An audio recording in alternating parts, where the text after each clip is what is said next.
with their inconsistency that they're not closer to Liverpool, doesn't it? The heights they've hit today. I'm not so sure. I think Pep is one of the best managers we've ever seen. But I think if Liverpool didn't have Van Dijk, which is Laporte, and didn't have Mane, which is Sane, they'd be a different team too. Pep is one of the best, we know that. But they've had too many injuries and not replaced with Company, not being replaced, and then the Laporte injury, Sane one, Fernandinho not in midfield. There's too many issues, even for one of the greatest managers we've ever seen. That's the only reason they are where they are. Goal-scoring wise, they're still right there. Just defensively, and again, Liverpool would look different if they didn't have, Van Dijk and Fabinho and Mane on the side. So I think it's down to that. But credit Liverpool. They've been absolutely unbelievable. One of the best teams we've ever seen. But City, when they play like that, that's why they are what they are. One of the best teams we've ever seen in this league. I agree. When you let someone like Company leave, or not let him leave, but when he leaves, you got to replace him. So you got to replace him with leadership, quality. They didn't do that, really. And then Laporte got injured. And then, basically the security that gives everybody else the right to go and play and express himself has gone in a swift move there.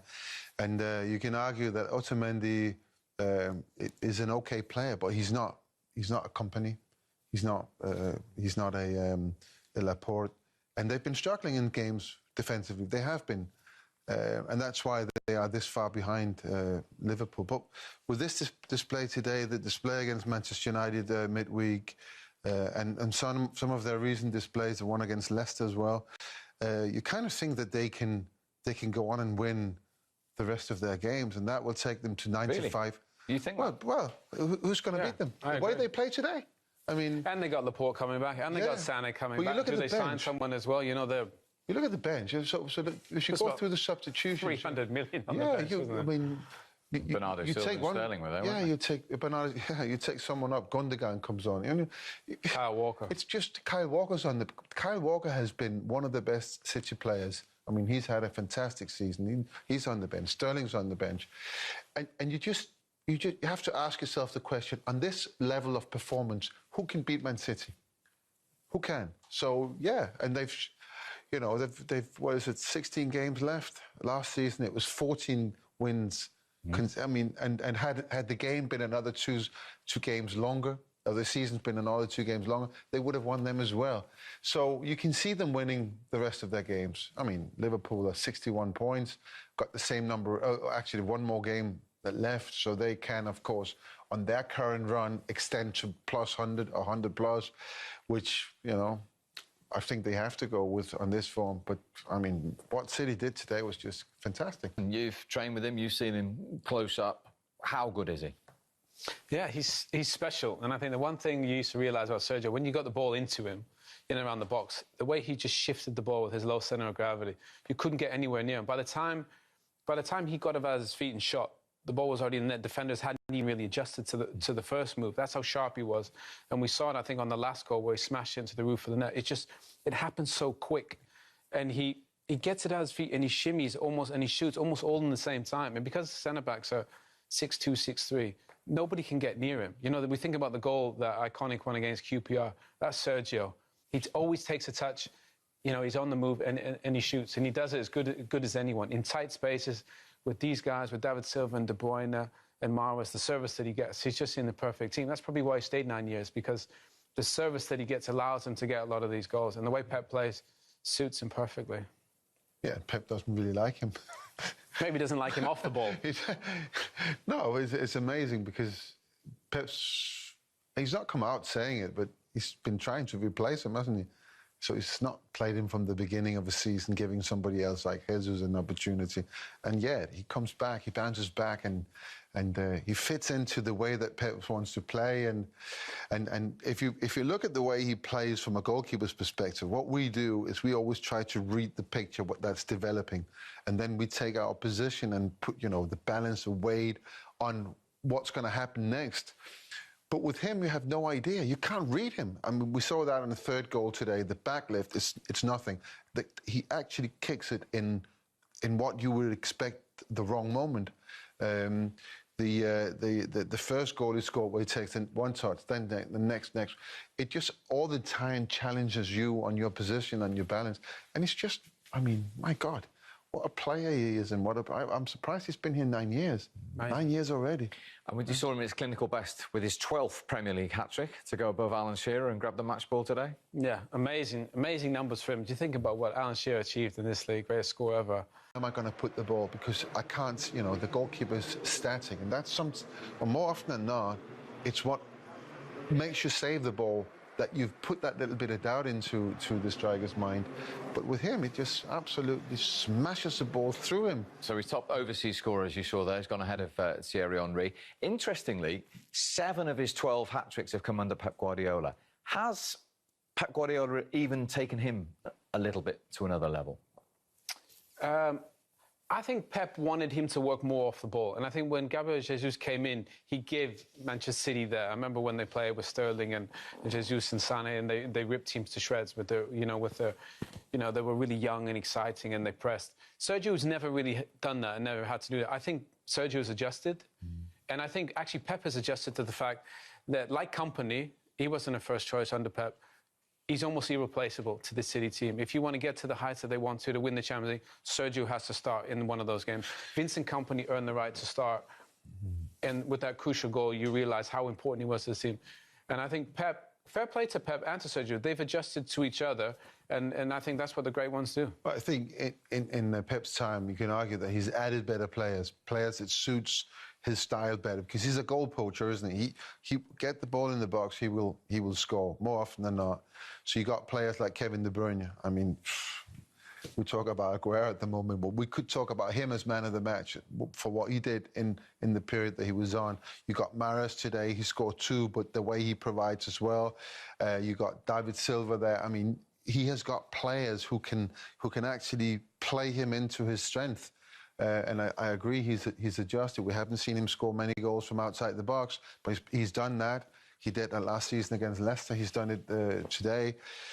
Yeah, I mean, he is just incredible. He won't get to Alan Shearer though in the tally. What is that? 270 he scored. 260. 260. So he's about 90 or 80 back. I don't think he'll get to that. You didn't go to maths when you were training, did you? We'll come back to those numbers in a moment. Well, he's managed him brilliantly, and there are the numbers that Peter was alluding to. 260 for Alan Shearer, 208 for Wayne Rooney, 187 for Andy Cole, and Sergio Aguero level now with Frank Lampard on 177 Premier League goals. You don't think he'll catch Mr. Shearer? Do you think he'll get into second? Yeah, definitely. He'll definitely be second. And to be fair, we were just talking off air, Alan Shearer's the greatest ever striker in the Premier League. After that, you got some unbelievable. Wayne Rooney, Thierry Henry, Sergio Aguero, Michael Owen, Robbie Fowler, some unbelievable names on there. To even be in that conversation at his relatively young age, Sergio Aguero, just shows you what an asset he's been to this Premier League. And to be fair, the great thing about Sergio is every day in training, he always had a smile on his face. I never, ever heard him moan or complain about anything, even though he's from Argentina. The weather probably didn't suit him at times, but that's probably why I stayed this long, because he had great teammates around him. The club looked after him. He scored those goals, and he's a joy to be around. And Pep said that. I think he's well paid as well. Oh, no, yeah, for sure. But he would have got well paid at Barca and Real and anywhere. This long, for 9 years, just shows you what a brilliant project Manchester City have built, because to keep him through his prime has been outstanding. Well, Pep says that, doesn't he? He says he loves to play football, and that's what they do. They play football. And if you can play like that, what they've done today, and you kind of imagine this is happening in training as well, it's a joy. Training is a joy. At the end of the day, football is all about having fun. But when it gets to this top level of football, many times, all the fun's been taken out of it, because it's, you have to do this tactically or that, and we work every day on certain things, and if the players around you aren't good, and you really have to work hard on something that's not working, it's not fun. But I can imagine that they every day playing the short games, the long games, the pressure games. It's fun because they can play, and for him, it looks like someone who needs it to be fun. So he feels that Villa helped City along the way in that first half. Has he got a point, or is he just being a bit too hard on his players? I don't think he's got a point on that. So they play fantastic today. There's no doubt about that. And when they're in that mood, and they will find the little pockets of space. We had a move in the second half where the one-touch football was just incredible, but everything was in such a tiny bit of space. You got the problems you have. So you got a young goalkeeper who's playing his first game in the Premier League. You haven't got your striker. You got Danny Drinkwater making his debut. He's just arrived yesterday. So there's a lot of sort of unrest in the squad, not precisely knowing what kind of level they can perform at. And City just took, the best game to them today. And I honestly don't think that any team today could have done much against that. I don't think so. I thought the one thing I thought he said we didn't lay a glove on them. And you heard Chrissy Wilder, he says that sometimes Sheffield United when they don't play well. And in that sense, maybe he's a bit right. They when the team's better than you've got to be a bit physical and be aggressive. They want that. I agree with City were absolutely at their absolute best. And when they play, they'll destroy you. But when a team's better than you, the only way you can affect them is to be physical, be aggressive. They weren't that. So when they got in those pockets of spaces, they were just too late always. And at times, if they would have been more physical, they might have had not even a tenth of a chance, but 100th of a chance. But today, credit City, they were amazing. Just to pick up on your piece, they're the fourth youngest average age of any team in the Premier League this season, Villa, today. And this is where the challenge is for the manager now, is that this is not going to... They're not going to bring this game. They cannot bring this game into the next couple of games. Well, let's look at the next couple of games. The next couple of games... They are crucial when you look, again, we're talking about Bournemouth earlier on, teams around them that they've got to play at. I think the big damage today is a goal difference. I don't think the defeat in itself is that was kind of expected. Right, these are the next couple. So you see there, you got Brighton there, you got Watford, you got Bournemouth. They're three teams that if you win two of them, you're out of the bottom three, and you put a little bit of distance to the bottom three. So I don't see them beating Brighton away, though. Brighton play beautiful football. Probably not. But what he has to do now, Dean Smith, is to make sure that his players can erase this game from their minds. They played a fantastic game against Leicester on Wednesday.